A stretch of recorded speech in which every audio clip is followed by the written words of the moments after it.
Submission Radio here with Oscar Willis on the heels of a pretty average event here in Sydney, UFC 312. We can't lie about it. People are talking about it. Maybe one of the worst pay-per-view cards in quite some time. Oscar, a bit of a nothing feel at the end of this one. Yeah, I mean, I tell you what, as a man who enjoys his job flying around the world, when you get a reward at the end of it like this one, whoo, baby, do those air miles feel worth it? Yeah, no.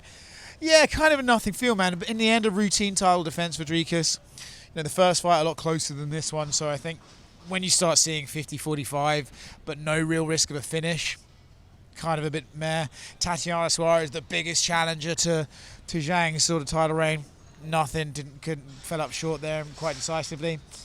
And then the prelims obviously are cleaning up the arena around us, you know. So and that's the post-show. All right, guys. Now, but just quickly before, I mean, that main event, Sean Strickland, DDP, it seemed like, Sean Strickland's style, it's just not meant for a style like DDP's to be, he just can't be victorious against someone with DDP style. DDP added a couple of new arsenals to his game. He threw some leg kicks in the first round. He looked a little bit more measured, and he sort of picked Sean Strickland apart. Sean had a couple of small moments, but really in this fight, it was a continuation of the last fight with DDP adding a couple more arsenals, basically. Yeah, when I did think Dricus was going to have success in this fight. I thought Sean might too, but if that success came, I thought he would have the advantage in strength and the wrestling.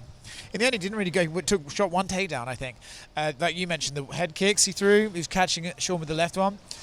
But as you said, basically, Sean's defensive style means he's so concerned about blocking shots and stuff like that he doesn't ever go on the offensive, except for maybe the last 30 seconds of the round. And Eric Nixick was in the corner saying, you have to go, like you have to start throwing, and he just wasn't.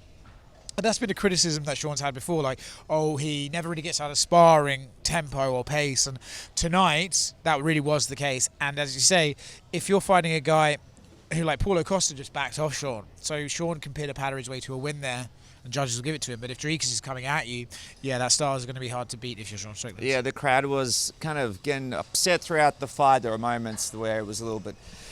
It was kind of dragging on a little, but it was, like you mentioned, a routine title defense for DDP. We're looking at Khamzat next. Tell me, 100% you believe Khamzat's going to be next, or is this going to be a situation where they've just got to get these visas formalized and get this fight possible for this to happen?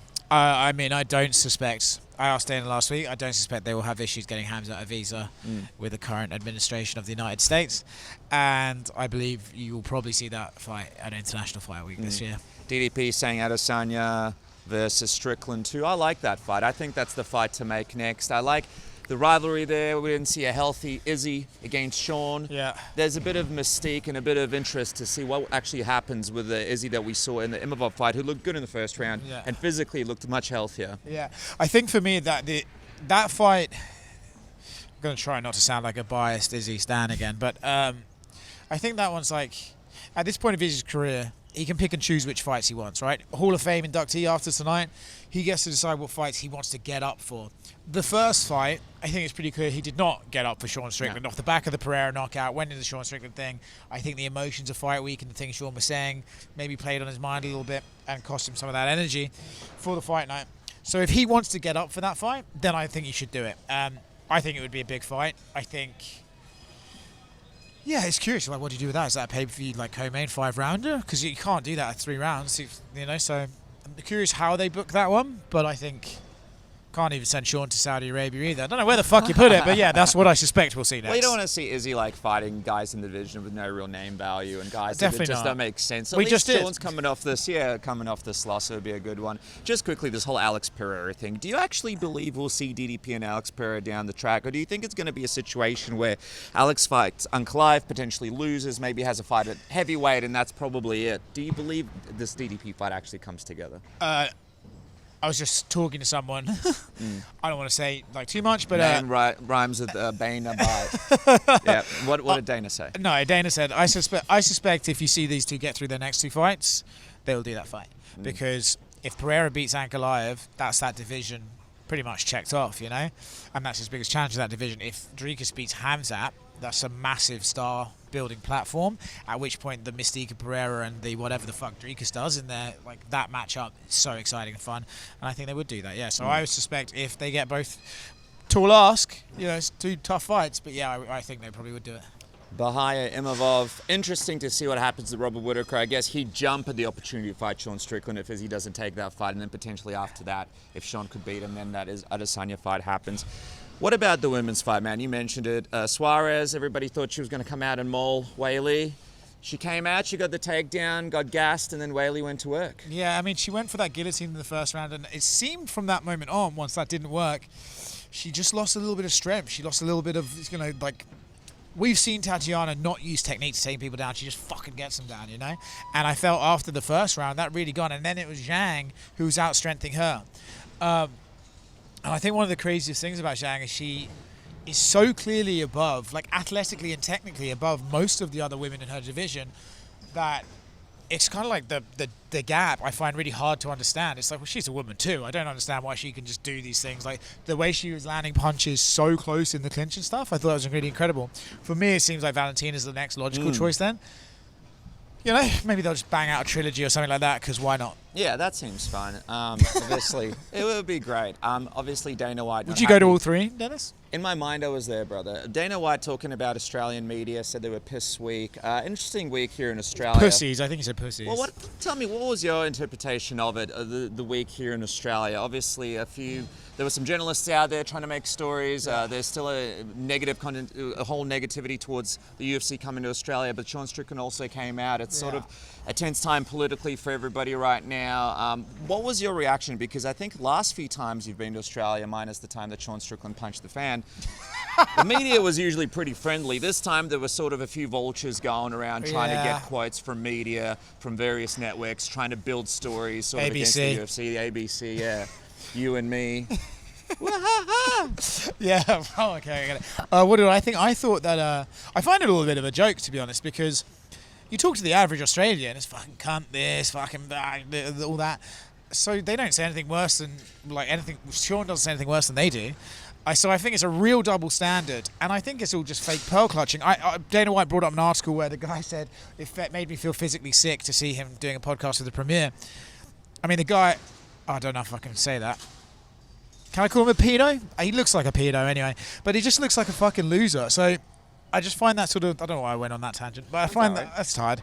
But I find that get some views for this bad boy. Oscar gets sued for calling someone a pedo. People pedos, yeah. Yeah, but I just think you come across. Podiatrist.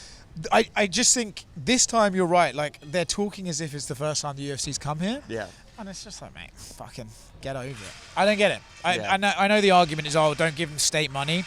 But as the Premier said on this podcast, we give state money to the arts and to opera and stuff. Shouldn't there be a bit even? Like, some people don't like that, some people don't like this. Yeah.